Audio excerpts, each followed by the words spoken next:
தனது ஸ்கூட்டியை ஆட்டோ ஓட்டுநர் இடித்து விட்டதாக கூறி வாக்குவாதத்தில் ஈடுபட்ட வடமாநில பெண் அவரை செருப்பால் அடித்த வீடியோ வைரலாக பரவி வருகிறது.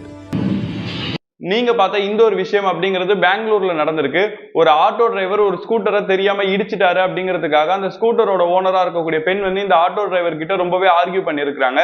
அது மட்டும் இல்லாம ஒரு கட்டத்துல அவங்க போட்டிருக்கக்கூடிய செருப்பை எடுத்து அந்த ஆட்டோ டிரைவரை அடிக்கவும் செஞ்சிருக்காங்க.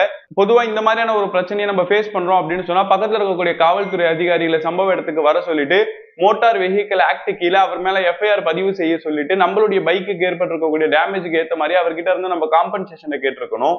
ஆனா இந்த ஒரு பெண்மணி அவங்களாவே செருப்பை எடுத்து அந்த ஆட்டோ டிரைவர் அடிச்சது ரொம்பவே பெரிய தப்புங்கிறத தெரிஞ்சுக்கோங்க. இந்த ஒரு ஆட்டோ டிரைவர் அந்த பெண் மேல கம்ப்ளைண்ட் பண்ணாரு அப்படின்னு சொன்னா புதுசா வந்திருக்கக்கூடிய BNS செக்ஷன் 115 கீழயும் 131 கீழயும் 124 கீழயும் அந்த ஒரு பெண் மேல வழக்கு பதிவு செய்வாங்க. இந்த ஒரு குற்றத்துக்காக அந்த பெண்மணிக்கு 3 வருஷம் வரைக்கும் சிறை தண்டனையும் 10,000 ரூபாய்க்கு மேல அபராதமும் கிடைக்கும்ன்றதையும் தெரிஞ்சுக்கோங்க. நான் நல்லா படிச்சிருக்கேன், ஒரு சாதாரண ஒரு ஆட்டோ டிரைவர் தானே அப்படிங்கிறத தாண்டி இவங்களுக்கு எந்த ஒரு விஷயம் செருப்பு தூக்கி அடிக்கிற அளவுக்கு தைரியத்தை கொடுத்துருக்கோம் அப்படின்னு நீங்க நினைக்கிறீங்களோ அது கீழே மறக்காம கமெண்ட் பண்ணிட்டு உங்களோட ஃப்ரெண்ட்ஸ்க்கு இந்த வீடியோ மறக்காம ஷேர் பண்ணுங்க.